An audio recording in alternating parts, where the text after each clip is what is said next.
नमस्कार, मैं हूं आपके साथ अंकिता पाल और आप सभी का हमारे छत्तीसगढ़ में स्वागत है। रुक करते हैं खबरों की तरफ। उप मुख्यमंत्री अरुण साव लोरमी के सरिस्ताल में भक्त माता कर्मा मंदिर के प्राण प्रतिष्ठा समारोह में शामिल हुए हैं।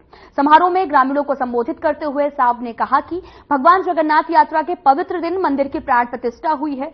भक्त माता कर्मा खिचड़ी बनाकर भगवान जगन्नाथ को भोग लगाती थी और आप सब ग्रामवासियों ने मिलकर यहां पर भव्य मंदिर का निर्माण भी किया है।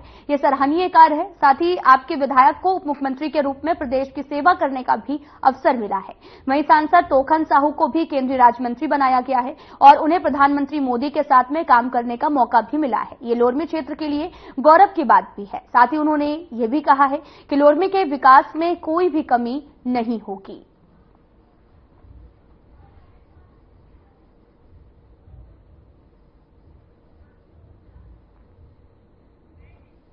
आपको बताते चले कि कर्मा मंदिर का प्राण प्रतिष्ठा समारोह का आयोजन किया गया, जहां पर उप मुख्यमंत्री अरुण साव भी मौके पर पहुंचे हैं। क्षेत्र के विकास में कोई भी कमी नहीं आएगी, उन्होंने जनता के बीच में जाकर संबोधित किया और इस दौरान क्षेत्र के विकास को लेकर उन्होंने बातचीत की है और उन्होंने कहा कि क्षेत्र में कोई भी जो विकास के कार्य नहीं रुकेंगे।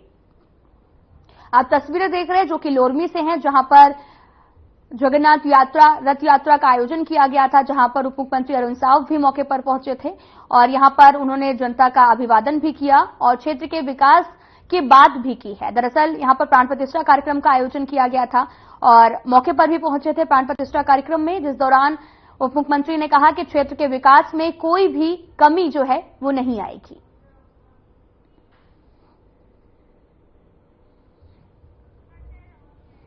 कर्मा मंदिर प्राण प्रतिष्ठा समारोह का आयोजन किया गया, जहां पर बड़ी संख्या में लोगों का हुजूम भी पहुंचा था, जिस दौरान पूर्व डिप्टी आपको बताते चले कि उप मुख्यमंत्री भी यहां पर पहुंचे हुए थे, जिस दौरान उन्होंने विकास न रुकने की भी बात कही है।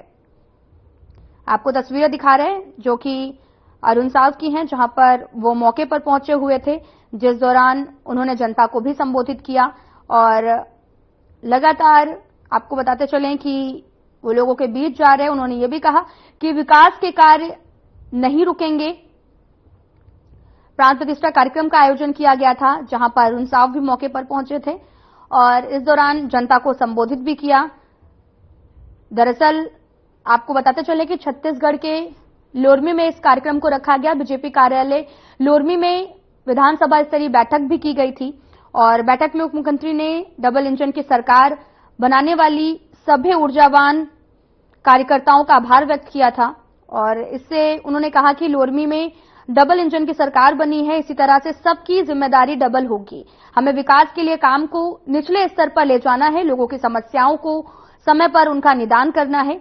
बीजेपी की पहचान विकास के रूप में हुई है, जबकि कांग्रेस सरकार 5 साल तक कार्य नहीं कर पाई, इसलिए सत्ता से बाहर हो गई। उसकी पहचान विकास विरोधी है और साथ ही साहब ने यह भी कहा कि अब नगरीय निकाय और पंचायत में बीजेपी की सरकार बननी है, इससे प्रदेश में विकास कार्य भी तेजी से होगा। केंद्रीय आवास एवं शहरी विकास यहां पर पहुंचे हुए थे, जहां पर लगातार विकास की उन्होंने बात कही। उन्होंने कहा कि डबल इंजन की सरकार है और अब जो भी विकास के कार्य हैं वो नहीं रुकेंगे।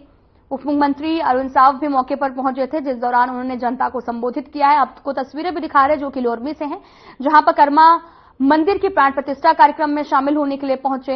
इस दौरान उनके साथ में कार्यकर्ता भी मौजूद रहे और बड़ी संख्या में लोरमी के लोग भी मौके पर पहुंचे थे, जहां पर अरुण साव ने उन्हें संबोधित किया है और साथ ही उन्होंने कहा कि कांग्रेस पर भी तंज कसा और कार्य करने की बात कही है।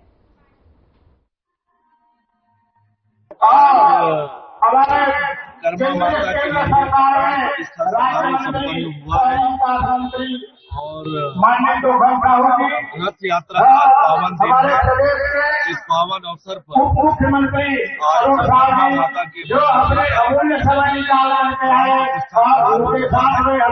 गाँव वासियों ने मिलकर किया है। सहकार का बड़ा उदाहरण है और को समाज के सभी पदाधिकारी बहुत बधाई देता हूँ। क्षेत्रवासियों को रथ यात्रा की बहुत बधाई। देखिए, लगातार आवासों की स्वीकृति हो रही है और आने वाले समय में प्रधानमंत्री आवास के निर्माण होने लगे। सर, खुड़िया वन परिक्षेत्र में लगातार 800 एकड़ का अवैध भूमि कब्जा किया जा रहा है सर, जिसकी परेशानी हो रही है जानवरों के लिए, इस पर क्या देखिए, उसके लिए अधिकारियों को खोला गया है, अधिकारी देख रहे हैं।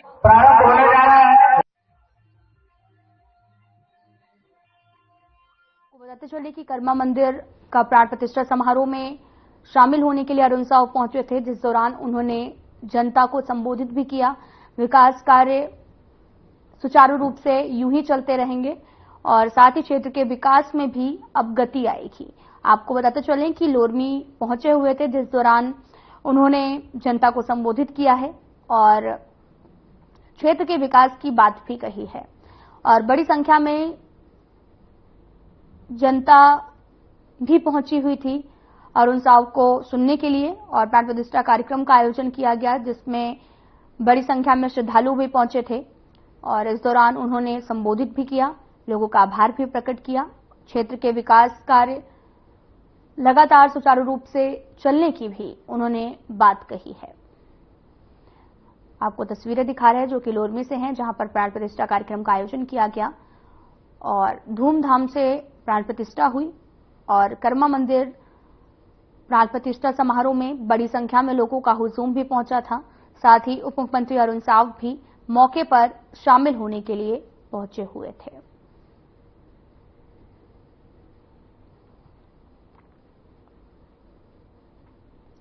आपको बताते चलें कि तस्वीरें जो हैं वो लोरमी से हैं, जहां पर क्षेत्र के विकास न रुकने की उन्होंने बात भी कही है। भगवान जगन्नाथ की भव्य रथ यात्रा पूरी तरह से जगन्नाथ मंदिर से गुड़ीचा मंदिर के लिए निकाली गई है, जिसमें दंतेवाड़ा के लोगों ने भगवान के रथ को खींचने और रथ यात्रा में शामिल होने के लिए उमड़ पड़े हैं। इस दौरान लोगों का जनसैलाब भी उमड़ पड़ा, जिसे लेकर लोगों में भारी उत्साह देखने को मिला। देखिए इस खास रिपोर्ट में।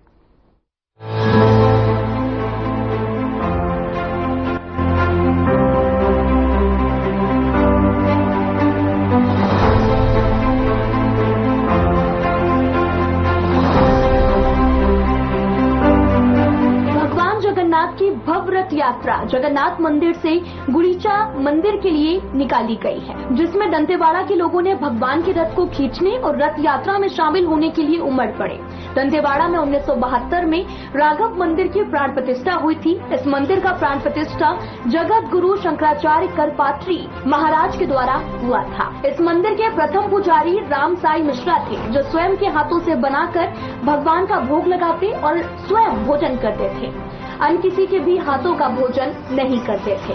इस मंदिर के निर्माण में ईसाई धर्म से अमृतकाल तक कई लोग, मुस्लिम धर्म से मोहम्मद जिलान और कुछ लोगों का भी पूरा सहयोग रहा है। समय के साथ मंदिर परिसर किरंदुल और आसपास के ग्रामीणों के लिए आस्था का केंद्र बन गया। NMDC के द्वारा भी समय समय पर राघव मंदिर का जीर्णोद्धार किया जाता रहा है। किरंदुल को मिनी इंडिया के नाम से भी जाना जाता है। किरंदुल में सभी धर्म और जाति के लोग आपसी भाईचारा से रहते हैं। समय के साथ मंदिर परिसर किरंदुल और आसपास के ग्रामीणों के लिए भी आस्था का केंद्र है। उसके बाद जगन्नाथ सेवा समिति के द्वारा राघव मंदिर समिति से भगवान जगन्नाथ के लिए एक अलग से मंदिर निर्माण के लिए जगह की मांग की गई। राघव मंदिर सेवा समिति ने भी मंदिर के अंदर ही एक स्थान दिया, जहां पर भगवान जगन्नाथ, माता सुभद्रा और बाल रुद्र की मूर्ति स्थापित है। इस वक्त है राघव मंदिर के मुखिया और वो हमें बताएंगे कि ये कितने सालों से और कैसा चल रहा है। स्वामी यात्रा आज लगभग 10-12 साल से कंटिन्यू या जगन्नाथ यात्रा चल रहा है। इस बार एक नया चीज और देखने को मिला। पहले एक ही रथ के माध्यम से तीनों भगवान की यात्रा होती थी। इस बार 3 रथ आयोजन समिति के द्वारा बनाया गया है और नगर परिवार की उपस्थिति बरसात के मौसम में भी आप देख रहे हैं इतनी भीड़ है कि ऐसा लग रहा है कि पूरे लौ नगरी किरंदुल, पूरे नगर परिवार यहाँ पर उपस्थित हैं और आसपास के जो क्षेत्र के लोग हैं उन लोग भी सभी आध्यात्मिक भावना के साथ दर्शन के लिए भगवान का यहाँ पर पधारे हुए हैं। हम आयोजन समिति को और पूरे नगर परिवार को इस जगन्नाथ यात्रा की शुभकामनाएं बधाई देना चाहते हैं और उनकी उज्जवल भविष्य की मंगल कामनाएं करते हैं। भगवान जगन्नाथ स्वामी से भी ये प्रार्थना करते हैं कि अपना आशीर्वाद पूरे भक्तजनों पर ऐसी कृपा बनाए रखे, इस नगर में सुख शांति समृद्धि सदैव बना रहे। अनेकता में एकता का परिचय आज की उपस्थिति दिखाई देती है। सबका मन में एक ही चीज है, जय जगन्नाथ की भावना यहाँ पर देखी जा रही है। कोई ना झंडा है, ना डंडा है, ना कोई जात है, ना कोई पात है, ना कोई क्षेत्र है, ना कोई भाषा है। सब मिल करके पूरे नगर परिवार इस पर्व को बहुत ही आनंद के साथ मना रहे हैं। जितनी भी तारीफ की जाए कम है, सभी बधाई के पात्र हैं। पूरे नगर परिवार को पुनः बधाई और शुभकामनाएं। बहुत अच्छा लग रहा है। ये पूजा यहाँ पे हस्तकश किरंदुल परियोजना में मनाई जाती है, जिसमें भगवान जगन्नाथ को अपनी मौसी के घर लेके जाया जाता है। तो मुझे बहुत अच्छा लग रहा है यहाँ पे आज इस समारोह में शामिल होने के लिए। हमारे साथ में इस वक्त स्पीच के जीएम और उनसे जानेंगे कि आज का जो शोभा यात्रा है, उसके जो भगवान जगन्नाथ जी का शोभा यात्रा है वो किस तरह है और आप लोग इसको कैसे मनाते हैं? ये तो एक बहुत सामाजिक और सौहार्द एक करने का एक तरीका है, जिसमें सब लोग हम लोग मिल के त्योहार मनाते हैं, शोभा यात्रा निकालते हैं। आज के जो शोभा यात्रा में मुख्य अतिथि के रूप में कौन है सर? आज की शोभा यात्रा है मुख्य कौन है? जो राजा का काम करते हैं वो कौन है आज? वो तो साई साहब है। सर और एक जानकारी और लेनी थी, जो भगवान भोलेनाथ और काली माँ का मंदिर है वो कब तक बनेगा? वो जल्दी ही बन जाएगा। जल्दी चालू। आप कहाँ से आए? मैं प्रयागराज से आया हूँ, रिटायर्ड बैंकर हूँ और साथ ही वर्तमान में बड़ौदा स्वरोजगार विभाग में वित्तीय साक्षरता का अधिकारी भी हूँ। और आज ये मेरा सौभाग्य है कि मैं इस छत्तीसगढ़ के इस बड़े उत्सव में बेराडेला में इस रथ यात्रा का सहभागी बना। भगवान का दर्शन करने का, आरती करने का मौका मिला और यहाँ की प्रभुता को मैंने देखा। यहाँ के छोटा सा क्षेत्र है, लेकिन निसंदेह जो भक्ति भाव है यहाँ के लोगों में, आज इतने बड़ी तादाद में गांव-गांव से मैं देख रहा हूँ। मैं यहाँ 1 घंटे से हूँ भगवान के दर्शन के लिए। ऐसी जागृति मैंने बड़े बड़े शहरों में नहीं देखी है और इस जागृति के लिए मैं यहाँ के लोगों को, यहाँ के प्रबंधन को, खासकर DIOP के विद्यालय को और खासकर बेराडेला के इस NMDC के सभी अधिकारियों को बहुत बहुत धन्यवाद देता हूँ कि ऐसी छवि जो आज हम लोगों ने देखी है वर्षों वर्ष याद रहेगी। Thank you. जो आज आए हुए हैं तो जानकारी कहीं से मिली हुई आपको? यहाँ ऐसा भव्य होता है प्रोग्राम? जी हाँ, मेरा प्रोग्राम पहले बना था, लेकिन मुझे बताया गया कि 7 को यहाँ पर बड़ी रथ यात्रा है, तो मैंने अपने प्रोग्राम को प्रीपोन किया और मैं इसीलिए आज यहाँ आया। मैंने बहुत सुना था इसके बारे में, लेकिन आज पहली बार देखने का भी दर्शन मिला। फिर ईश्वर का धन्यवाद करता हूँ। आज हम आपको दिखाने जा रहे हैं बस्तर की सबसे भव्य भगवान जगन्नाथ की मंदिर, जो कुछ ही दिन पहले बनकर तैयार हुआ और जहाँ पर मूर्ति की स्थापना की गई। आज हम आपको इस मंदिर दिखा रहे हैं और इसी के ठीक सामने हम आपको 2 और ऐसे मंदिर दिखाएंगे जहां पर भगवान भोलेनाथ और मां काली को टीने के शेड में, लोहे के शेड में बना करके बंद रखा गया है के बराबर है।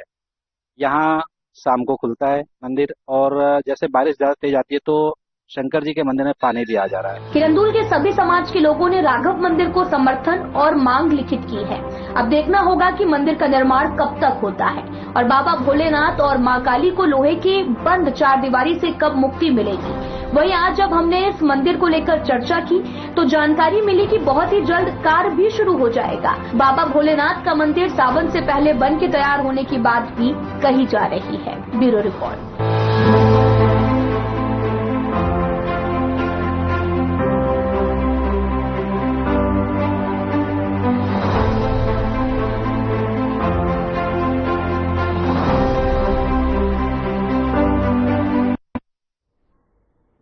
छत्तीसगढ़ में शिक्षक संवर्ग के पदों में विज्ञापन जारी किया गया था, जिस पर व्यापक द्वारा परीक्षा परिणाम जारी करने के बाद में 5 राउंड की काउंसलिंग पर शिक्षकों का पदांकन भी कर दिया गया, परंतु छठे राउंड की काउंसलिंग अभी तक नहीं हो पाई है, जिसे लेकर काउंसलिंग का लिस्ट के लिए युवाओं को दर दर भटकना पड़ रहा है। इस भर्ती को लेकर उनकी क्या मांगे हैं, देखिए इस रिपोर्ट में।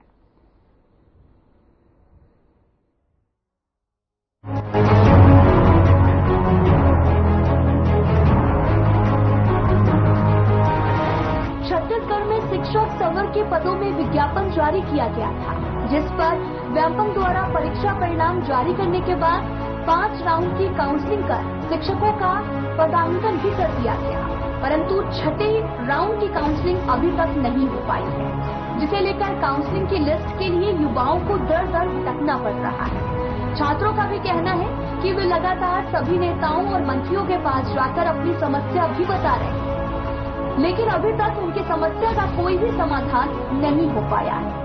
उनका भी कहना है कि मंत्रियों के द्वारा हमें आश्वासन दिया गया है कि नए शिक्षा मंत्री की नियुक्ति के बाद काउंसलिंग की लिस्ट जारी की जाएगी, परंतु अभी तक इसका कोई भी समाधान नहीं निकला है। इस समस्या को लेकर युवाओं ने कहा कि हम जिस क्षेत्र से आते हैं वहां पर शिक्षक का स्तर बहुत कम है। 2023 में शिक्षक सीधी भर्ती हुई थी, जिसमें काफी सारे लोग फॉर्म अप्लाई किए थे। काफी सारे छत्तीसगढ़ के जितने भी स्टूडेंट रहे होंगे, वो लोग शिक्षा के लिए भर्ती की जब निकली थी तब वो लोग फॉर्म अप्लाई किए, लेकिन 1 से लेकर 5 तक लिस्ट निकली है। 5वां लिस्ट के बाद 6वां लिस्ट रोक दिया गया है, जिसमें काफी सारे जो शिक्षा भर्ती जो सीधी निकली थी उसमें भर्ती किए थे। जो फॉर्म निकला था काउंसलिंग के लिए जो वेटिंग में है, वो सारे लोग आज यहाँ मौजूद हैं। आप मेरे पीछे जस्ट दिखाइएगा, कैमरामैन से बोलूंगा कि ये इंद्रावती भवन, जहाँ पे लोग लगातार लोग आ रहे हैं, इन लोग जा रहे हैं, और यही नहीं काफी सारे मंत्रियों के पास भी पहुंचे हैं। हर एक जगह जहां उम्मीद इन्हें नजर आया है वहां तक इन लोग पहुंच चुके हैं, लेकिन हार रहे हैं धीरे धीरे। जो इनकी मानसिक तनाव बढ़ता जा रहा है कि सच में हमें जॉब लगेगी या नहीं लगेगी, ये देखने की बात है कि क्या स्थिति से ये लोग गुजर रहे हैं। आप सोच सकते होंगे कि 5वां लिस्ट तक जिस तरीके से चला गया और 6वां लिस्ट की जब बारी आती है तो आचार संहिता बीच में फंस जाती है, और उसी आचार संहिता की उम्मीद में कि जैसे आचार संहिता खत्म होगी, हमारी लिस्ट निकलेगी, हम बेरोजगार नहीं रहेंगे। वर्ड बहुत बड़ी है, जहाँ बेरोजगारी के वर्ड आती है वहां पे हर तरीके से एक बेरोजगार व्यक्ति को तनाव सहना पड़ता है।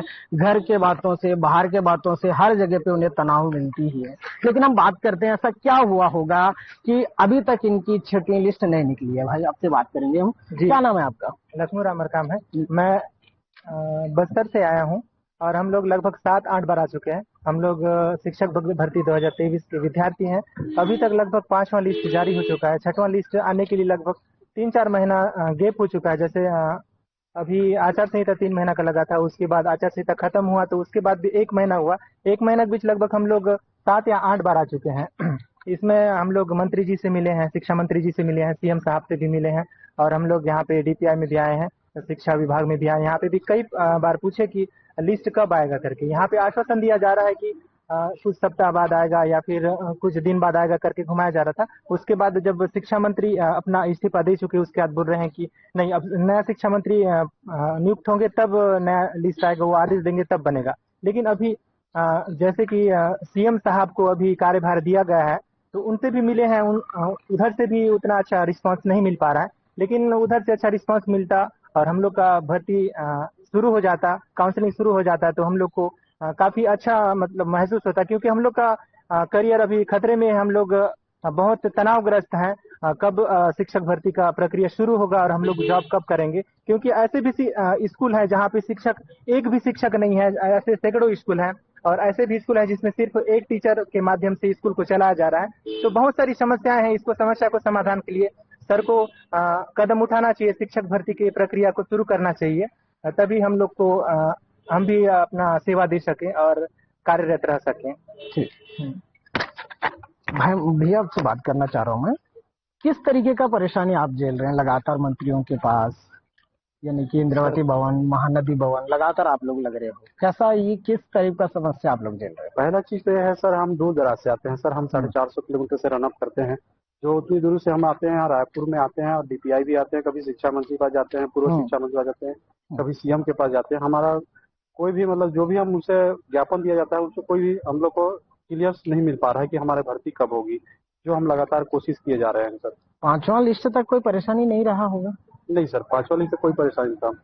6वें में क्यों परेशानी है सर? अभी इस चीज को जानने के लिए हम लगातार यहाँ पे आ रहे हैं। अभी कुछ पता चला? तो अभी तक कोई जानकारी नहीं मिली सर। बस अधिकारियों द्वारा आश्वासन दिया जाता है कि आप लोगों का मतलब काउंसलिंग होगा, अगला काउंसलिंग होगा, बस यही आश्वासन मिलता है। इसके अलावा कोई आपने कहा 450 किलोमीटर से आते हैं जी। कौन से गांव से आते हैं? सर मैं वाड्रफनगर तहसील से आता हूँ सर। डिस्ट्रिक्ट बलरामपुर है सर। अच्छा, बलरामपुर से आते हैं, मतलब कि लास्ट तरफ। जी, यूपी लास्ट बार है सर। ओके, उतने दूर से आप कितने बार रायपुर आना हुआ है? सर यहाँ पर 3-4 बार हो चुका है सर। यानी आपका आना जाना खर्चा स्वयं से, सारे सर परेशानी? अपने ये स्वयं से आते हैं सर। हम जब भी हम यहाँ आते हैं पर जब कभी भी हम यहाँ आए, हर बार हमें 2000 खर्च होती है सर, जो कि बेरोजगार हैं अभी, और बहुत दिक्कतों का सामना करना पड़ता है सर इसमें। ये स्थिति यहाँ पे बनी हुई है कि स्वयं के खर्चों से आना पड़ रहा है, अपने हक की लड़ाई खुद को लड़ना है। ये कब तक लड़ाई चलेगी और कैसे चलेगी, कब तक ये स्थिति बना रहेगा, कब बनेंगे टीचर, कब मिलेगी जॉब, कब होगी हमारी जिंदगी सुधार? मैडम आपसे बात करेंगे हम। क्या नाम लिखते हैं आप? सर मैं बिंदु रावटे हूँ। जी, कहाँ से हैं आप? मैं मोहला मानपुर से आई हूँ, अरुणाचल क्षेत्र है मेरा। जी सर। मैं एक बात आपसे पूछना चाह रहा हूँ, जिस तरीके से ये परेशानी चल रहा है, जी जी आपने सीधी भर्ती में भरा है जी, काउंसलिंग 1 से लेकर 5 हो चुके हैं। जी जी। पहला काउंसलिंग कब हुई थी? पहला काउंसलिंग अगस्त सितंबर 2023 सितंबर में स्टार्ट। और दूसरी? और दूसरा सितंबर, वही सितंबर के बाद कंटिन्यू चल ही रहा था सर, लगातार। आचार संहिता से पहले तक चला? अच्छा, चल ही रहा था। उसके बाद तो एक उम्मीद बनी थी होगा कि हाँ हमारा नंबर नेक्स्ट आने वाला है। हाँ सर, उम्मीद बना था। और जैसे जैसे लिस्ट आया और हम लोग, जैसे आप लोगों का मेरिट लिस्ट में नाम देखे तो कैसा लगा आपको? सर हम लोग का तो अभी तक आया नहीं है। जैसे देखे तो थोड़ा सा तकलीफ हुआ सर कि हम लोग का आने वाला था। बाकी लोगों का जैसे जैसे हो रहा था तो अपना भी थोड़ा सा जिज्ञासा बढ़ रहा था कि हाँ अब मैं आने वाली हूँ, है ना? जी जी जी। फिर उसके बाद क्या हुआ सर? फिर अब ये अभी हम लोग का जस्ट आने वाला है सर। हम लोग का रैंक जस्ट बाद में है, अभी तो लिस्ट अभी निकाल नहीं रहे हैं सर। बस अरे पूरे पीछे रहो यार। बस लिस्ट तो निकाल नहीं रहे हैं हम लोग को। बस यही चाहिए सर कि हम लोग का लिस्ट। मैं जानना चाह रहा था आपसे कि 5वां लिस्ट तो निकल गया, आसानी से निकल गया। 5वां काउंसलिंग हो चुके हैं, सब चीज हो चुका है उनका। ये 6वां में रुक गया है, कितने महीने हो रहा रुक के? सर ये चुनाव अभी, हाँ, आचार संहिता के बाद आपके ख्याल से मैं बोल रहा हूँ कि आचार संहिता के बाद लिस्ट निकलना था। जी जी। आचार संहिता के बाद लिस्ट निकली नहीं सर, आचार संहिता खत्म हुए 7 को आचार संहिता पूरा खत्म हो गया था सर। और आज 1 मंथ खत्म होकर जुलाई आज 5 तारीख आ गया है सर। लोकसभा चुनाव खत्म हो गया है। हाँ। सारे लोग शपथ ग्रहण कर चुके हैं और बाकी यहाँ पे शिक्षा मंत्री इस्तीफा दे रहे हैं। फिर हाँ, पद उन्नति हो रहा है सर। बस हम लोग का काम, शिक्षा विभाग का काम रुका हुआ है कि लिस्ट जारी नहीं कर रहे हैं, शिक्षकों की नियुक्ति नहीं कर रहे हैं। ऐसे में कैसे बच्चों की पढ़ाई होगी सर, आप ही बताइए। तो मैं ये जानना चाह रहा हूँ कि आपने जैसे काउंसलिंग 5वां लिस्ट तक आपने देखा, 6वां लिस्ट का वेट कर रहे हैं जी। हाँ? क्या लगता है कि जिस तरीके से आप यहाँ पे संघर्ष कर रहे हैं उससे 6वां लिस्ट निकल जाएगी? संघर्ष कर रहे हैं इसलिए क्योंकि हमको लिस्ट तो निकलवाना ही है सर, क्योंकि हमको जॉब की जरूरत है। आप जबरदस्ती निकाल लेंगे लिस्ट? नहीं, फिर भी हमने मतलब कोशिश कर सकते। पावर है सर इतना यूनिटी में, और कोशिश करने वालों की हार नहीं होती है, आप जानते हैं। हाँ। तो हम कोशिश करते रहेंगे। हाँ। और तो एक सवाल है मेरा कोशिश में, कब तक करेंगे कोशिश? जब तक है जहाँ अंतिम सांस तक मतलब करेंगे काउंसलिंग का। जब तक हम लोग की उम्र, आपको वही जॉब करना है, उसके अलावा अगर आपको कोई दूसरा जॉब ऑफर किया जाए तो? फिलहाल में इतना ही। नमस्कार।